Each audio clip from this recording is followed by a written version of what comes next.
Hello students, IIT brain में आपका स्वागत। आज हम जिस टॉपिक पर डिस्कस करेंगे उसका नाम है electric field vector. Electric field vector due to uniformly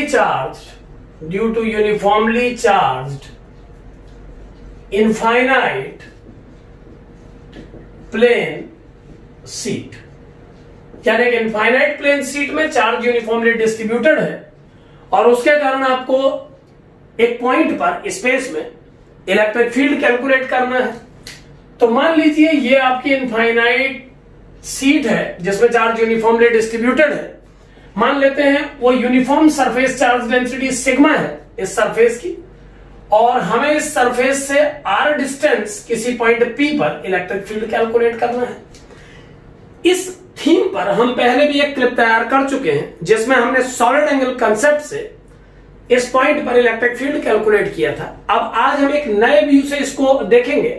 हम ये कंसीडर कर सकते हैं कि ये इनफाइनाइट शीट बहुत सारी इनफाइनाइट लेंथ की रॉड से मिलकर बनी है जो इस डायरेक्शन में into the plane of board oriented है। यहां पर एक लाइन से एक शीट को प्रेजेंट किया जा रहा है। तो पहले आप ये पिक्चर अपने माइंड में क्रिएट करें कि ये किस तरह से एक सीट है।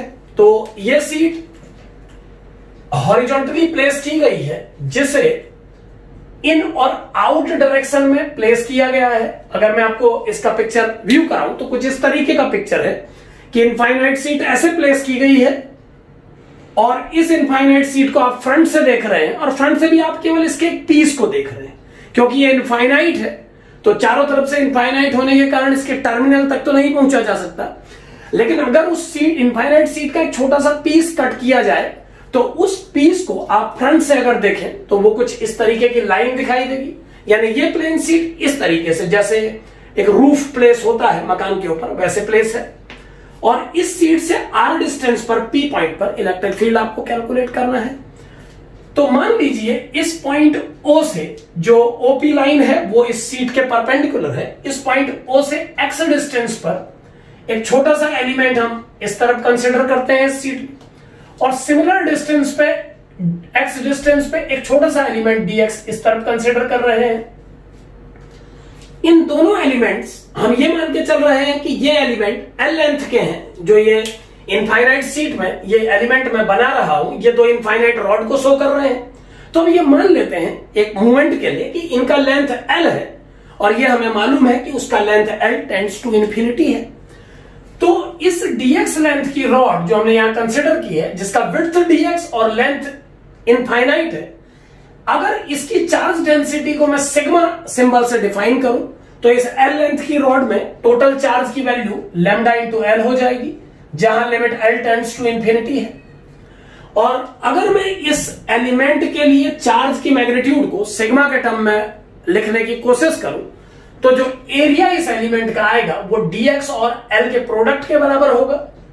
तो dl इंटू एक्स को dx इंटू L को सिग्मा से मल्टीप्लाई करके भी इस एलिमेंट के चार्ज को कैलकुलेट किया जा सकता है। चूंकि ये दोनों चार्ज सेम एलिमेंट के चार्ज को प्रेजेंट कर रहे हैं तो मैं इन्हें कंपेयर कर सकता हूं, और कंपेयर करके हम यहां देख पा रहे हैं कि हम L बराबर, हम L को कैंसिल करके यहां पर लैम्डा को सिग्मा इंटू dx लिख सकते हैं। यानी हम किसी इनफाइनाइट सीट की सरफेस चार्ज डेंसिटी को उसमें कंसीडर किए गए किसी इनफाइनाइट रॉड की लीनियर चार्ज डेंसिटी से इस फॉर्मूले के द्वारा कनेक्ट कर सकते हैं। यानी लीनियर और सरफेस चार्ज डेंसिटी का रिलेशन इस बात पर डिपेंड करता है कि आपने इस इनफाइनाइट सीट में कितनी विड्थ का एलिमेंट कंसीडर किया है। अब जैसा हम जानते हैं, हमें फॉर्मूला मालूम है कि एक इनफाइनाइट रॉड अपने से z डिस्टेंस पर किसी पॉइंट P पर, मान लेते हैं ये एलिमेंट से इस पॉइंट P को मिलाने वाला ये वेक्टर, इसे z या r1 नाम दे देते हैं। चलिए मान लीजिए ये r1 वेक्टर से शो किया जा रहा है और ये डिस्टेंस का मैग्नीट्यूड r1 है। तो इस एलिमेंट के कारण इस पॉइंट P पर जो इलेक्ट्रिक फील्ड डेवलप होगा उसे हम फॉर्मूले से electric field at point P due to r1, जिसे E1 नाम दे रहा हूं मैं, तो इसे हम कह सकते हैं, या आप इसे DE1 नाम दे दें क्योंकि ये एक छोटे से एलिमेंट का इलेक्ट्रिक फील्ड है। तो इसकी वैल्यू इस एलिमेंट के कारण इस पॉइंट पे आ जाएगी 2 के 1/4πε0 को कहा जा रहा है, लैम्डा जो कि सिग्मा dx के बराबर है अपॉन r, यानी जिस फॉर्मूले का हम इस्तेमाल कर रहे हैं वो फॉर्मूला इलेक्ट्रिक फील्ड का E = 2k λ/r है। सो अगर इस फॉर्मूले को मैं इस एलिमेंट के लिए यूज करता हूं तो इस पॉइंट पर इलेक्ट्रिक फील्ड का vector presentation 2k sigma dx upon r1 square into r1 vector हो सकता है। r1 के 2 यूनिट यहां पर इस्तेमाल किए जा रहे हैं क्योंकि हम न्यूमरेटर पे r1 को लेंथ के रूप में कंसीडर कर रहे हैं। तो इस एलिमेंट से इस पॉइंट पर डेवलप होने वाले इलेक्ट्रिक फील्ड को वेक्टोरियली ऐसे लिखा जा सकता है। यहां पर r1 वेक्टर इस लाइन के अलोंग है और r1 इस लाइन का मैग्नीट्यूड है, लेंथ का। सिमिलरली इस दूसरे एलिमेंट जो कि सेम डिस्टेंस पे सेकंड साइड प्लेस है, इसके कारण इस पॉइंट P पर इलेक्ट्रिक फील्ड को कैलकुलेट किया जा सकता है और उसके लिए हमें इस दूसरी डिस्टेंस वेक्टर को यूज करना होगा। इसे हम r2 वेक्टर डिफाइन कर लेते हैं। तो दूसरा इलेक्ट्रिक फील्ड जो सेकंड एलिमेंट की वजह से डेवलप होगा वो हो जाएगा 2k sigma dx upon r2 square into r2 vector.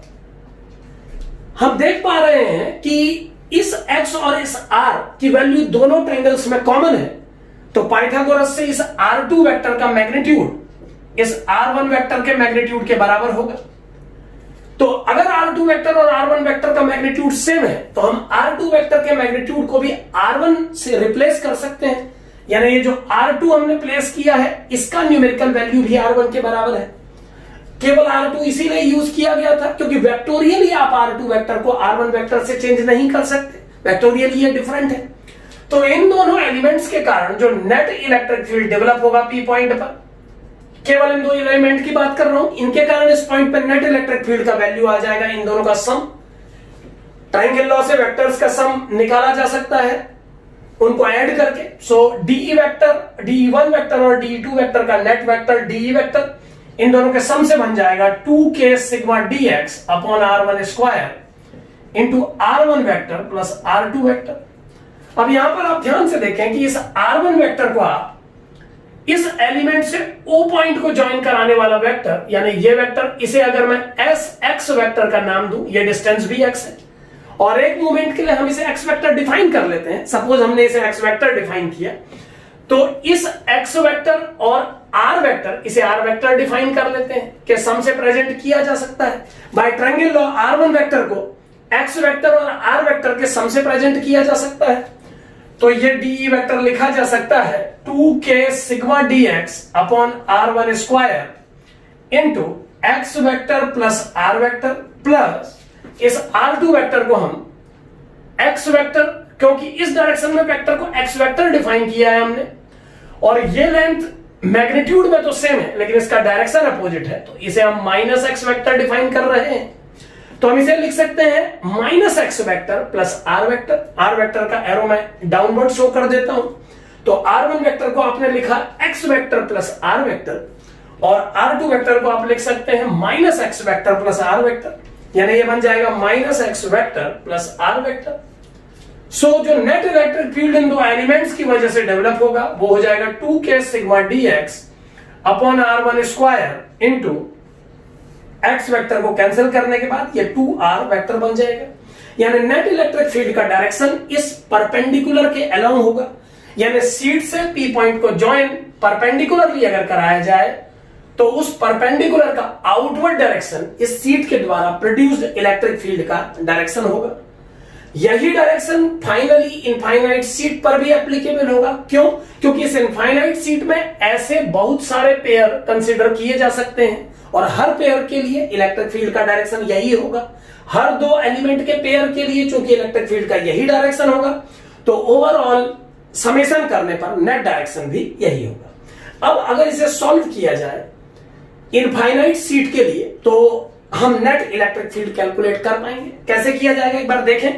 अगर हम इस रिजल्ट को कंप्लीट सीट पर कवर करना चाहें तो कैसे सॉल्व करेंगे। ये DE वेक्टर का वैल्यू आ गया है 2k sigma dx upon r1 square, जहां r1 ये लेंथ है, इनटू 2r वेक्टर, 2 और 2 मल्टीप्लाई करके मैं यहां 4 से चेंज कर रहा हूं, r vector r vector means ये वेक्टर और इसी का मैग्नीट्यूड। सो आर जो कि कंसिस्टेंट है उसे हम आर वेक्टर ही रहने देते हैं, क्योंकि इस पूरी प्रोसेस में इस आर वेक्टर की वैल्यू चेंज नहीं होगी। अब अगर हम इस इंटीग्रेशन को सॉल्व करना चाहें, अगर हम इस पूरे एक्सप्रेशन को सॉल्व करें और पूरी इनफाइनाइट सीट को कवर करना चाहें, तो हमें x या r1 में से किसी एक वेरिएबल को यूज करना होगा, या अपनी कंफर्टेबिलिटी के हिसाब से हम वेरिएबल बदल भी सकते हैं। तो यहां पर अगर मैं इस वर्टिकल लाइन से इस एलिमेंट तक बनने वाले इस एंगल पर चेंज करूं प्रॉब्लम को, तो ये प्रॉब्लम इजीली सॉल्व की जा सकती है। तो आइए एक बार देख लेते हैं कि थीटा पर ये कैसे चेंज होगा। थीटा पर चेंज करने की बात मैं इसीलिए कर रहा हूं क्योंकि अगर हम इस प्रॉब्लम को थीटा इंटीग्रेंड में चेंज करते हैं तो इनफाइनाइट सीट को कंप्लीटली कवर करने के लिए मुझे लिमिट के रूप में थीटा की वैल्यू को 0 से 90 तक लेना पड़ेगा। यानी 0 से 90 तक थीटा की वैल्यू को चेंज करके हम इसे इजीली सॉल्व कर पाएंगे। सो अगर मैं सारे डाटा चेंज करूं इस प्रॉब्लम के, तो यहां आप देख पाएंगे कि ये लेंथ x है, ये r है और ये एंगल थीटा। तो tan थीटा को x बाय r लिखा जा सकता है, यानी x की numerical value r tan theta के इक्वल होगी, और इसे डिफरेंशिएट करके dx को r sec square theta d theta कहा जा सकता है। सिमिलरली अगर आप r1 और r को कनेक्ट करें थीटा की हेल्प से, तो sec थीटा को r1 ओवर r बोला जा सकता है, यानी r1 की numerical value r sec theta की इक्वल होगी। अब इन दो कंडीशंस को अगर हम अप्लाई करें इस प्रॉब्लम में और इसके डाटा को थीटा में चेंज करें, तो देखिए ये क्वेश्चन कन्वर्ट होके किस फॉर्मेट में आ जाएगा, एक बार देखें इसको। तो ये चेंज होके बन जाएगा, ये प्रॉब्लम चेंज होके बन जाएगी d vector is equal to 4k sigma dx change होके बन जाएगा r sec square theta d theta r vector divided by r sec theta whole square, यानी r square sec square theta बन जाएगा। अब अगर हम इस प्रॉब्लम में जो टर्म कैंसिल हो रहे हैं उन्हें कैंसिल करने के बाद इसे इंटीग्रेट करें तो हम फाइनल आंसर कैलकुलेट कर पाएंगे। एक बार पहले इसे सॉल्व करने से पहले इस r वेक्टर की डायरेक्शन में वेक्टर को एक नाम देके इस r को मॉड्यूलस के रूप में अलग कर लेते हैं, तो कैंसिलेशन आसान हो जाएगा। मान लेते हैं इस r वेक्टर की डायरेक्शन में एक unit vector n cap define है, तो मैं इस r वेक्टर को r का मैग्नीट्यूड इनटू n कैप से चेंज कर सकता हूं। अब अगर हम इस r और r को r स्क्वायर से कैंसिल कर दें और sec स्क्वायर थीटा को कैंसिल कर दें, तो d वेक्टर की वैल्यू आ जाएगी 4k sigma into d theta n cap. और अगर हम इसे समेशन करें या इंटीग्रेट करें कंप्लीट इलेक्ट्रिक फील्ड कैलकुलेट करने के लिए कंप्लीट इनफाइनाइट सीट के कारण, तो वो आ जाएगा E vector equal to 4k sigma into d theta का इंटीग्रेशन थीटा, और n कैप डायरेक्शन को प्रेजेंट कर रहा है। लिमिट जैसा कि हमने डिस्कस किया था 0 से π/2 पुट करनी पड़ेगी कंप्लीट इनफाइनाइट सीट को कवर करने के लिए। यहां पर ध्यान दें, कई बार स्टूडेंट के माइंड में एक प्रॉब्लम आता है कि इस इनफाइनाइट सीट को कवर करने के लिए हमें एंगल को -90 से +90 पुट करना चाहिए था। लेकिन यहां पर ध्यान दें कि जब हमने ये इलेक्ट्रिक फील्ड का एक्सप्रेशन बनाया, यानी जब हमने DE को DE1 और DE2 की हेल्प से बनाया, जब हमने दोनों एलिमेंट्स के कारण नेट इलेक्ट्रिक फील्ड इस पॉइंट पे कैलकुलेट किया, तो ये इलेक्ट्रिक फील्ड इस फॉर्मेट में आया। यानी जब आप एक एलिमेंट इस साइड से उठाते हैं तो ऑटोमेटिकली आप एक एलिमेंट उस साइड से इसके साथ कवर कर लेते हैं। यानी जब आपने DE वेक्टर को लिखा तो केवल इसकी वजह से नहीं लिखा, आपने इस एलिमेंट और इस एलिमेंट का नेट EDE के रूप में कैलकुलेट किया। तो यानी कि इस तरफ के एलिमेंट अगर हम पूरे कवर कर लें तो उस तरफ के एलिमेंट तो पेयर बनाने के लिए इनके साथ ऑटोमेटिकली ही आ जाएंगे। तो ऐसे में अगर हम लिमिट -π/2 से +π/2 लगाएंगे तो आंसर डबल आ जाएगा, क्योंकि इधर के एलिमेंट उधर के एलिमेंट को अपने साथ कवर करेंगे, और जब -90 से 0 को आप कैलकुलेट करेंगे तो वो एलिमेंट इनको अपने साथ कैलकुलेट कर लेंगे। इसीलिए चूंकि पेयर बना के प्रॉब्लम सॉल्व हो रहा है, तो किसी एक साइड लिमिट लगा के दूसरी तरफ के एलिमेंट उनके साथ कवर हो जाएंगे। सो लिमिट को मैं 0 से 90 पुट कर रहा हूं। अब अगर इस इंटीग्रेशन को मैं फाइनल सॉल्व करूं तो जो इलेक्ट्रिक फील्ड की वैल्यू इस इनफाइनाइट सीट की वजह से आ जाएगी वो होगी 4k सिग्मा इंटू π/2 -0 n के, और ये बन जाएगा 4k सिग्मा इंटू π/2 n के। के को अगर ओपन कर दे 1/4 पाई एप्सिलॉन नॉट से, तो ये फाइनल सॉल्व करने पर बन जाएगा sigma upon 2 epsilon naught N cap. यानी इलेक्ट्रिक फील्ड की वैल्यू इस इनफाइनाइट सीट के कारण पॉइंट P पर, जो कि उससे r डिस्टेंस पर है, सिग्मा अपॉन 2 एप्सिलॉन नॉट होगी और इसका डायरेक्शन सीट से उस पॉइंट को ज्वाइन कराने वाली लाइन के डायरेक्शन में होगा।